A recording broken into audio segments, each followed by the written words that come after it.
Welcome back to Simply Fujica, a place for budding and aspiring entrepreneurs. My name is Fujica and I serve this community as a business mentor, and ultimately I help people achieve receiving their non-medical home care agency licenses. So if you are stopping by for the first time, I absolutely want to welcome you to this channel. I'm so glad you're here. And if you are returning and continuing to support the channel, I certainly want to thank you. I'm getting more and more inquiries about people that are in non-regulated states.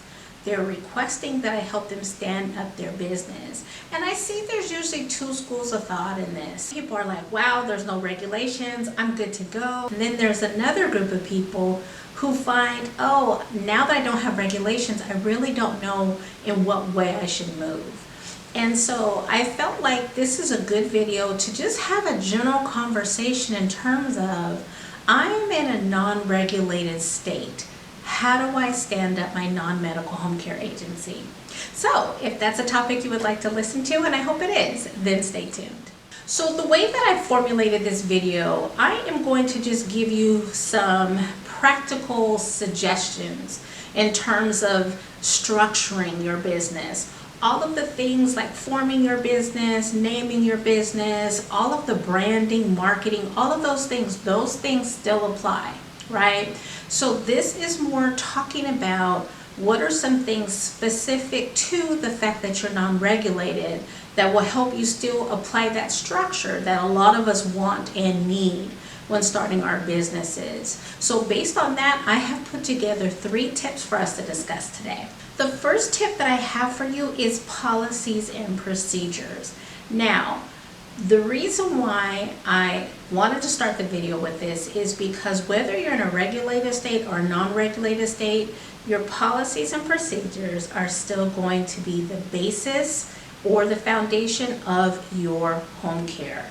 And the reason why I say this is because all of the processes, your hiring, your recruiting, how you pay someone, standard operating procedures, all of those systems that you will build out for your home care agency, those will be defined and spelled out within your policies and procedures. The starting point and the ending point is still the same. You still want to spell out and define those policies and procedures. You still want to create those processes so that anyone coming into your agency should be trained and aware of those processes. Because remember, those home care aides, any staff member is representing your agency.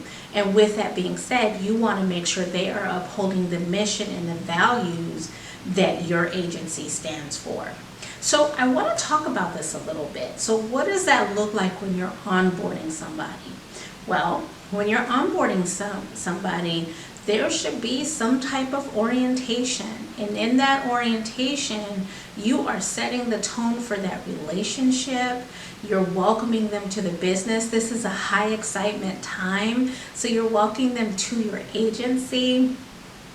You're talking about your agency, what your agency does, and in that, you are going to highlight some processes from your policies and procedures that you need them to know as an employee of your agency. Even though everyone in your agency will receive a copy of your policies and procedures, it's just most people aren't going to read a 60, 50, 60 page document, right? So it's really just highlighting those processes that stand out to you as an employer and that's important to that person as an employee that they need to know in order to be successful with your agency. The second item that I want to talk about are legal considerations and insurance. So again, I always say, regardless of whether you're regulated or non-regulated, you always want to operate in a way that will protect yourself and your business. And that extends to your employees as well. So let's start with legal.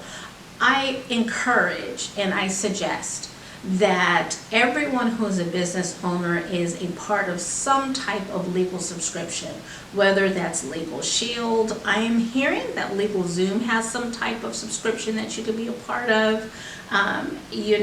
Just someone where you can get legal advice. And as new laws are introduced and existing laws change, There is someone to interpretate those laws as it relates to your business. There are certain things that as an employer you are expected to know.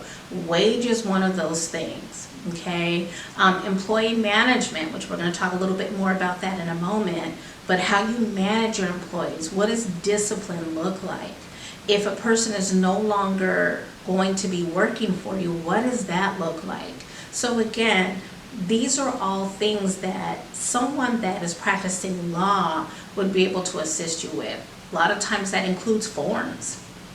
You know, sometimes it's just advice. We already talked about law interpretation. So it's so important to have someone that you can reach out to and someone that is continuing to provide updates for things that you're not even aware of in order to run your business.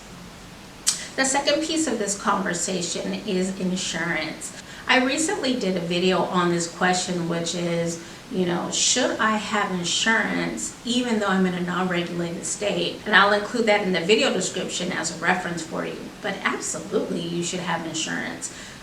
It goes back to what I talked about at the beginning of this conversation, which is you as the owner of your agency, you are responsible for every activity that happens within your business. And so to ensure that you are covered, you want to make sure that you have adequate insurance. So this is professional and general liability insurance. It could also mean workers' compensation insurance, things of that nature, to ensure that if an incident arises, again, you are covered. The last item that I'm going to discuss here is employee management. Now, I have done a couple of videos on onboarding your home care aides. I've done some videos on hiring them. This is more talking about how do you manage that employee relationship. Or another question that I have for you is, what does the employee experience look like working for your agency? Okay, so when you talk about new processes, so you've onboarded this person, they've already been working for you, and now you have to roll out a new process. What does that process look like? How do you ensure that not only every employee knows what that new process is, but then how do you make sure that they are trained on it and that it is implemented into their position, right? So those are things you're going to have to know. There are certain instances that happen that will be out of your control, and that then the onus is on you to address those items. So what does that look like? Is that you're writing them up? Is it there's a warning? Are you going to suspend them with pay? Are you going to suspend them without?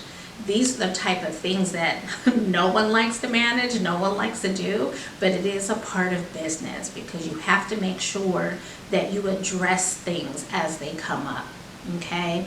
And how do you do so in a humane way? Because that person receiving that discipline still has feelings, still has their own, their own thoughts on this situation, and so it's not easy for them either.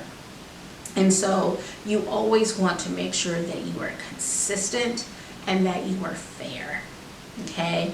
Another part that I want to talk about here is documentation.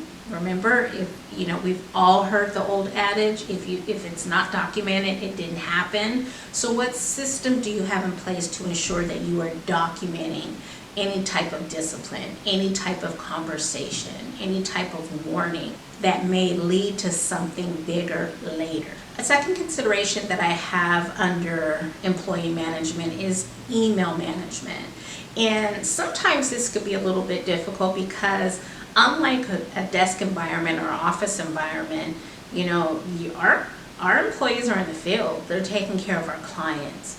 And so you want to make sure that if there is a mass communication, if there's something new that needs to go out, if there's a message that needs to go out to everyone, that you can utilize your email, okay? And this is a perfect example of something you might want to say in orientation. Just letting that person know that, hey, if there are any mass changes, if there's really anything that you need to know, I will email you to ensure that you receive any email notifications that I may send out to you. Also, if you think of email, you really can set the pace and tone of your business with it.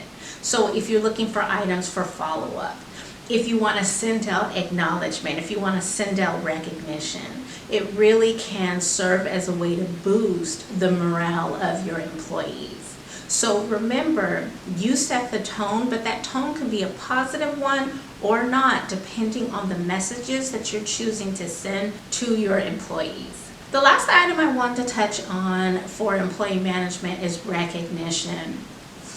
And you have heard me talk about this in other videos. I like to include this because it's so important. Remember, there are so many agencies that our caregivers can work for. So if you choose that person to represent your agency and that person equally chooses you to be their employer, you want to make it worth their while. So it's real important to build some type of recognition program to keep a person invested, to keep a person wanting to come back to their position with you each and every day. And so what I hear from a lot of agency owners is, I really don't have a budget for that, I'm new. Okay, well, sometimes recognition doesn't always have to include money. There are ways that you can recognize your caregivers and or employees that don't always include money. You've all heard me say getting caught on the spot. Maybe it's an email, that you send out to the staff to say, hey, everybody please join me in congratulating Amy. Amy received this following compliment from her client. Find out what a person's values are, because not everybody is driven by money. Sometimes people do want positive feedback, and you're not going to know if you don't take the time to get to know your employees to find out really what drives them, what makes them feel good about coming to work every day. Sometimes people like text messages. So text someone at the beginning of their shift, hey, good morning, I hope you have a good day today, right? Maybe you haven't talked to a person in a while because you know they're coming in, they're leaving, they're getting paid, they're servicing the client, but maybe you all haven't touched base in a while. Send that person a text message, hey, I'm not necessarily needing anything right now, just wanted to check in and see how you're doing, right?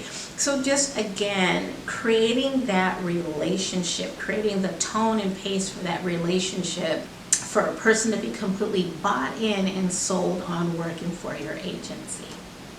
So again, I just had those 3 tips. I think those are the 3 biggest tips that I can come up with for this type of video. If you are still needing assistance with either licensing in a regulated state or mentorship in a non-regulated state, you can certainly email me at simplyfujica@yahoo.com. And then also you can check out my services. You can see what I have to offer on simplyfujica.com.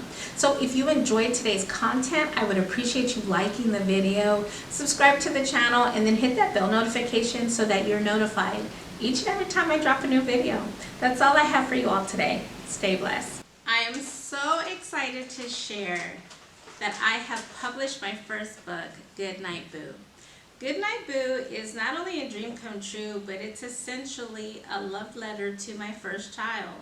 It's really talking about the joys of wanting to have a child and finally having that child. So I really do think this is something that all mothers can relate to. We certainly love our babies. We want the best for our babies, and this book celebrates that. So if you would like to support me and purchase a copy of the book, the link is in the description. As always, I want to thank you for your support.